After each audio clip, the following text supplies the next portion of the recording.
Hey guys, good morning. So this is going to be a voiceover. So you will not see my face on this video. But good morning, happy Sunday. I hope everyone's well. I hope you've been having a relaxing weekend and that you found time to really just rest in God, to really not do anything yesterday, but to rest in God, to enjoy that Sabbath rest, those still water moments. Um, But nevertheless, good morning. I hope you guys are well. Um, so I'm going to try to make this a quick word, but it's powerful. So this came from a dream that I had on, let's look at the date, because sometimes that's relevant for some people. Um, well, it's always relevant, the date, but I like to give the date of my dreams. Um,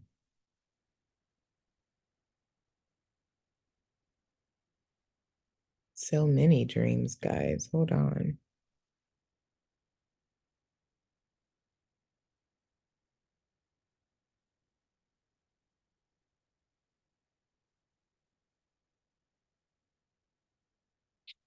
Hold on, guys. Let's see when I had this.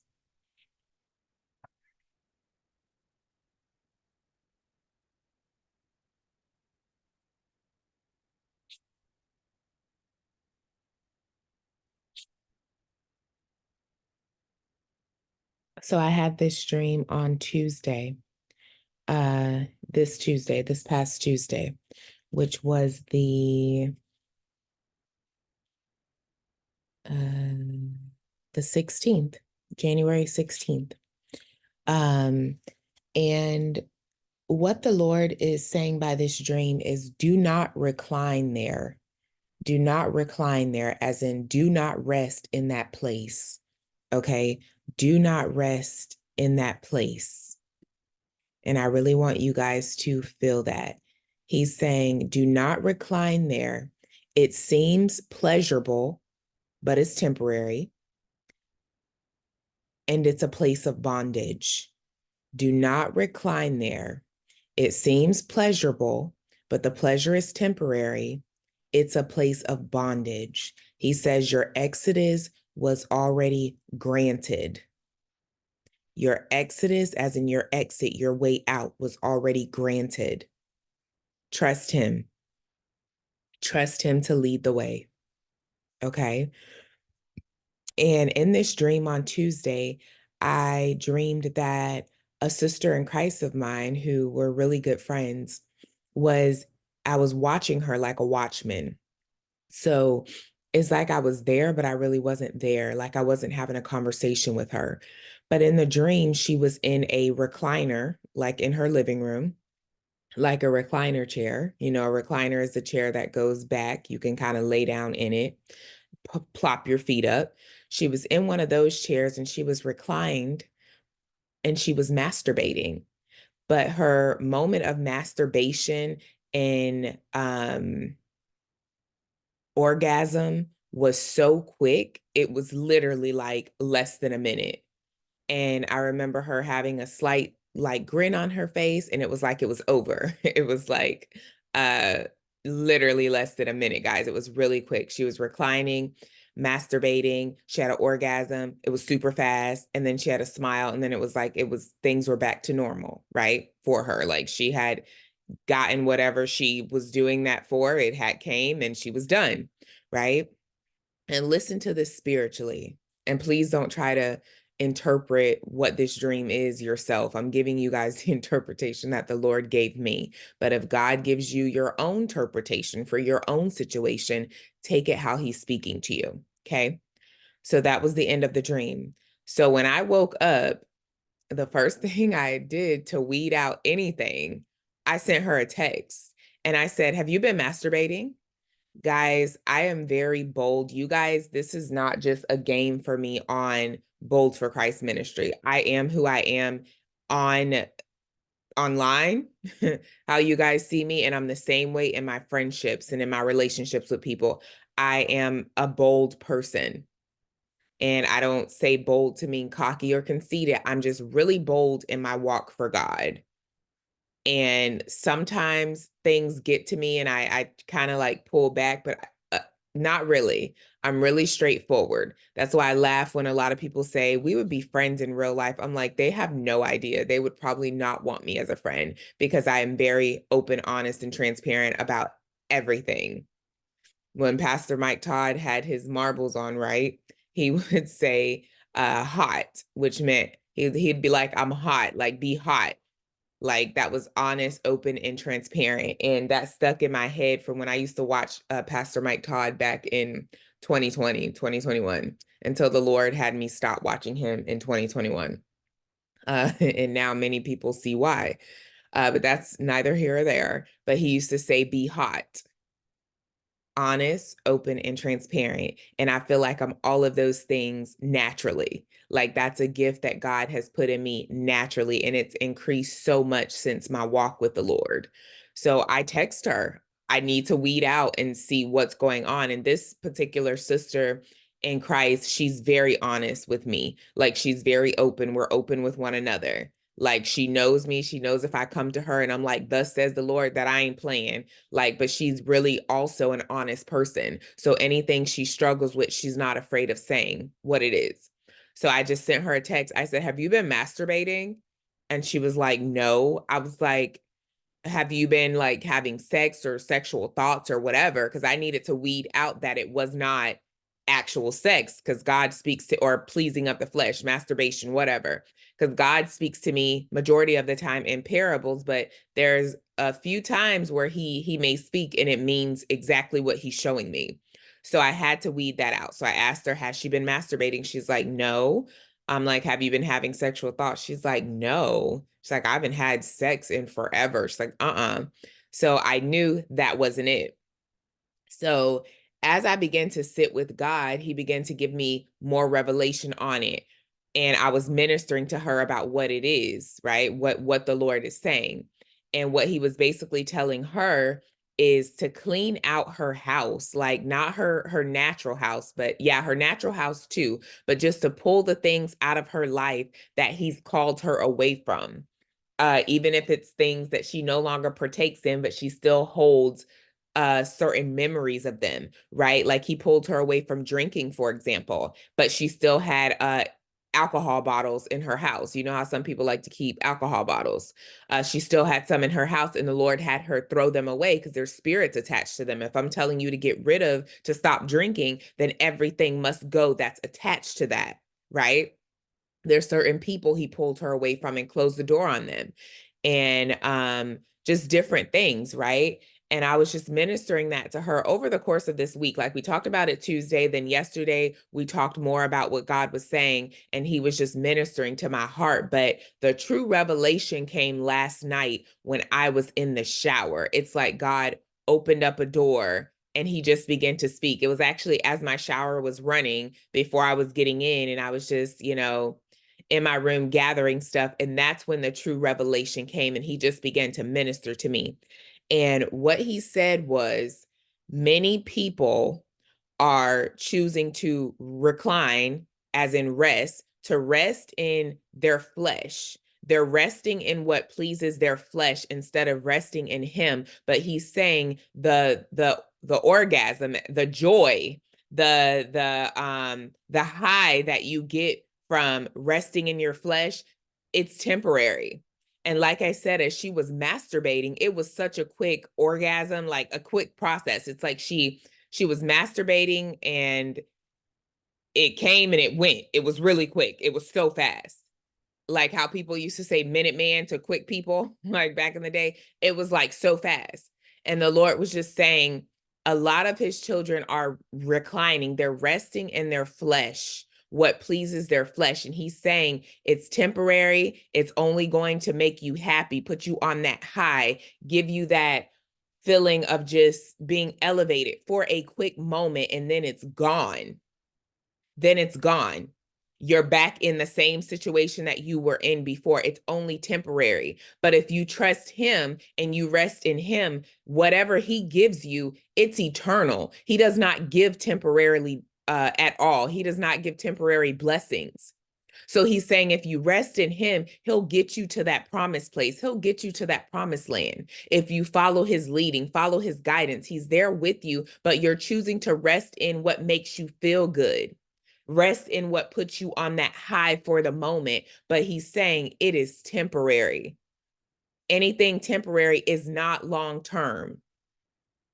It's not long term. It's just for a time. So you have to ask yourself, do you want these things for a time, or do you want his eternal blessings? And he began to speak to me about this dream through the Israelites and their exodus. And we're going to read it together. But he began to speak to me last night, and he was saying how he freed the Israelites from their captivity, from their bondage, from their slavery. They were enslaved under Pharaoh in captivity for 430 years. They were enslaved to Pharaoh for 430 years.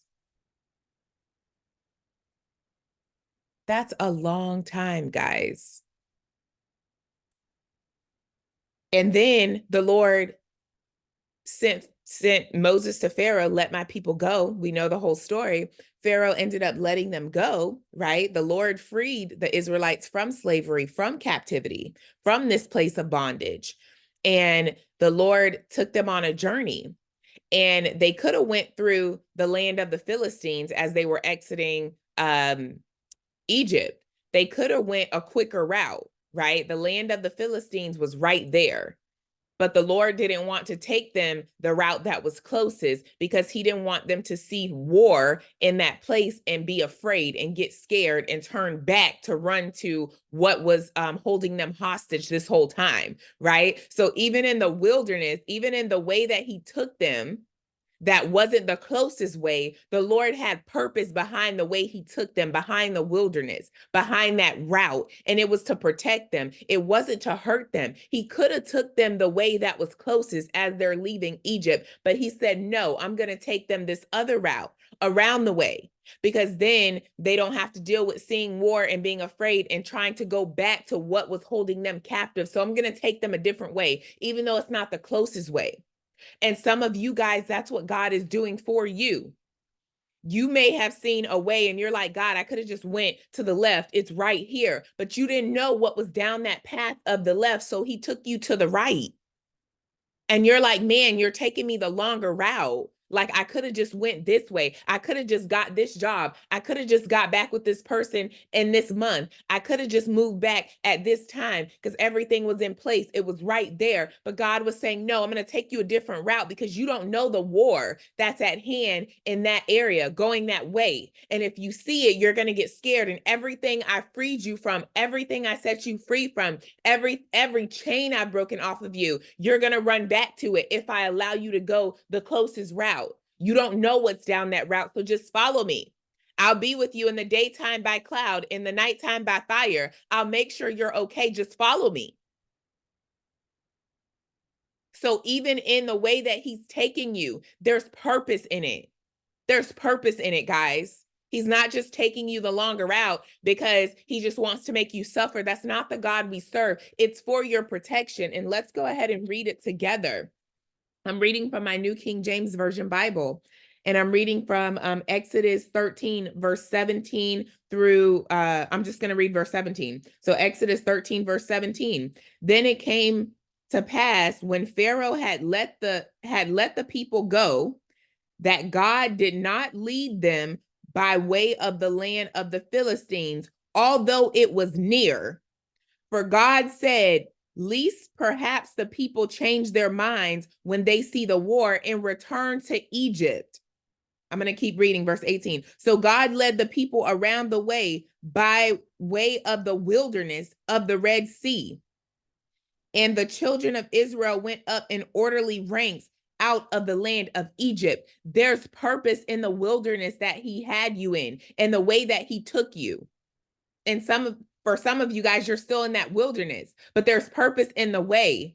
It's not for you to be without. The Lord didn't allow the Israelites to be without. He provided for them the entire time in the wilderness, and they were still complaining. The Lord is saying, do not recline in your flesh. like the Israelites did. They rested in their flesh.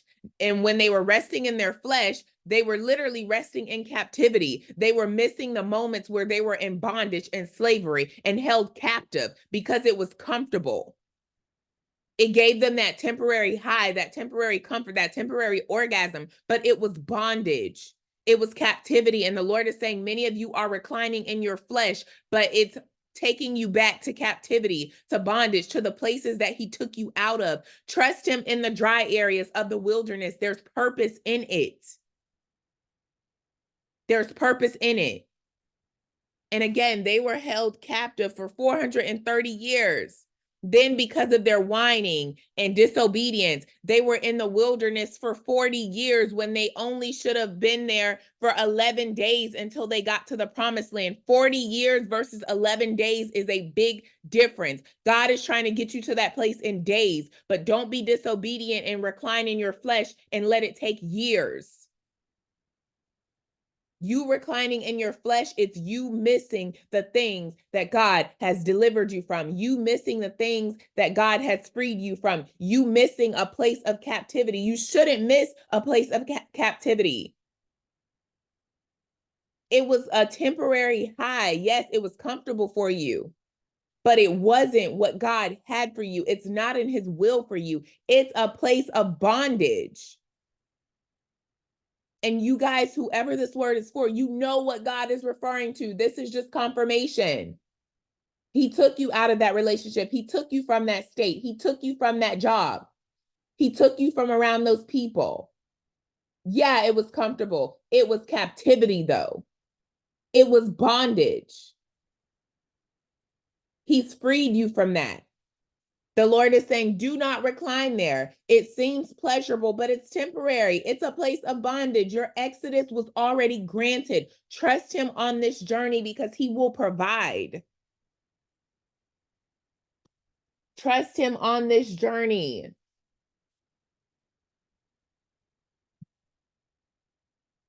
I'm going to read Exodus 14, verses 1 through 14. Now the Lord spoke to Moses, saying, speak to the children of Israel that they turn and camp before Pi Hahiroth, whatever, between Migdal and the sea, opposite of Baal Zephon. You shall camp before it by sea. For Pharaoh will say to the children of Israel, they are bewildered by the land. The wilderness has closed them in. Then I will harden Pharaoh's heart, the Lord harden his heart, guys, so that he will pursue them. And I will gain honor over Pharaoh and over all his army, that the Egyptians may know that I am the Lord. And they did so. I'm going to pause right here really quickly. Many people that you guys have stood in the gap for, or even people that you haven't stood in the gap for, but many of you have stood in the gap for these people, and they've hardened their hearts towards you, and they've treated you a certain way, even though you know that God told you to stand in the gap. You're divinely connected to these people. The Lord hardened their hearts. You're complaining to the Lord about how they're treating you, but the Lord has hardened their hearts because he wants to get the glory out of them, because at the end of the day, it's about them knowing that he is God. But if he promised you that that person or these people would be divinely connected to you and to stand in the gap, it's for purpose. He will harden the people's hearts so that he can get the glory. This is not about you. And it's not about the other person. It's about saving souls and about God getting the glory. For some of you, your enemies are pursuing you. And your enemies does not necessarily have to be people you know. It could be whatever hurdles and stumbling blocks that Satan is sending your way. But you're not realizing that the Lord is allowing this so that he can get the glory out of it. So that when you get to that place, you're glorifying him because you know it was only him. You know it was only him. So sometimes God will allow your enemies to come after you. He will allow those that you're divinely connected to harden their hearts, but it's all so that he can get the glory out of the situation. So that when you get to that place, you won't think, oh, it was just me. It was by my prayers. No, it wasn't by might or by power, but by his Holy Spirit that you transferred over, that you walked into that promised land, that you're now reconnected with your family, reconnected with your husband, reconnected with your wife. It's all for God's glory. There's purpose, even in hardened hearts. I'm going to continue at verse 5. Now it was told to the king of Egypt that the people had fled, and the heart of Pharaoh and his servants was turned against the people. And they said, why have we done this, that we have let Israel go from serving us? So he made ready his chariot and took his people with him. Also, he took 600 choice chariots and all the chariots of Egypt with captains over every one of them. And the Lord hardened the heart of Pharaoh, the king of Egypt, and he pursued the children of Israel. And the children of Israel went out with boldness. Y'all better come on. So the Egyptians pursued them, all the horses and chariots of Pharaoh, his horsemen and his army, and overtook them, camping by the sea beside Pi Hahiroth before Baal Zephon. And when Pharaoh drew near, the children of Israel lifted their eyes, and behold, the Egyptians marched after them. So they were very afraid. And the children of Israel cried out to the Lord. Here goes them reclining in their flesh, y'all. Listen to this. Then they said to Moses, because there were no graves in Egypt, have you taken us away to die in the wilderness? Why have you dealt with us to bring us out of Egypt? Is this not the word that we told you in Egypt, saying, let us alone that we may serve the Egyptians? For it would have been better for us to serve the Egyptians than that we should die in the wilderness. Listen to them, guys. They're literally masturbating in the recliner. This is what God meant. They're pleasing their flesh. They're going back to what comforted them that was temporary in a place of bondage, as opposed to trusting God, and he's provided along the way. He's guiding them. Yeah, he has Moses to lead them, but it's God leading them. Moses is just a vessel. So they're masturbating in their flesh. Go back to the dream that I gave you guys. It was a parable. They're masturbating. They're in their flesh, their place of comfort, of this temporary high, not realizing you're going back to bondage. What you're resting in is bondage. It's in captivity. They're asking Moses, why didn't you were there no graves in Egypt that you had to bring us here to die? You were in a grave. You were held captive. You were a slave. You were already dead. You were the walking dead in slavery. So what do you mean, were there no graves in Egypt? You were in one, Israelites. And you better hear this for yourself, or whoever it was for. You were in a grave at that time. You just made it a comfortable grave. Whew. You just made it a comfortable dead place. But it was bondage. The Lord is saying, don't continue to recline in your flesh and get off on it. It's quick and it's temporary. And it's bondage. Your exodus was already granted. I'm going to pick back up at verse 13. And Moses said to the people, do not be afraid, stand still and see the salvation of the Lord, which he accomplished for you today, which he will accomplish for you today, not tomorrow, today. For the Egyptians whom you see today, you shall see again no more forever. God does not bless temporarily. He blesses eternally. You won't see these enemies again forever. That's eternal. Man, the Lord will fight for you, and you shall hold your peace. Hold your peace. Don't recline in your flesh. That's temporary. Don't you want forever? Come on, y'all. And as I'm studying for this word, I'm listening to praise and worship, and this song popped on, and I wasn't paying any attention until I grabbed my Bible and I was looking for Exodus. And when I found Exodus, I caught the lyrics of the song that was playing, and it was a song called Deliver Me. This is my Exodus, and it's by Donald Lawrence in Tri-City. I caught the lyrics of it. I was listening to worship, but I wasn't totally tuned in until I opened my Bible to Exodus to study for this word. And the chorus of this song was playing, and it was, this is your Exodus. You are officially released. This is my Exodus. This is my Exodus, repeated over and over in this song. And again, the song is called Deliver Me. This is my exodus. God is so good. I literally caught it as soon as I opened my Bible to Exodus. I heard the chorus. This is your exodus. You are officially, it's official. You are officially released. And then the song repeated, this is my exodus. This is my exodus, over and over. The next song that came on was called No Longer Bound, I'm Free by Maverick City.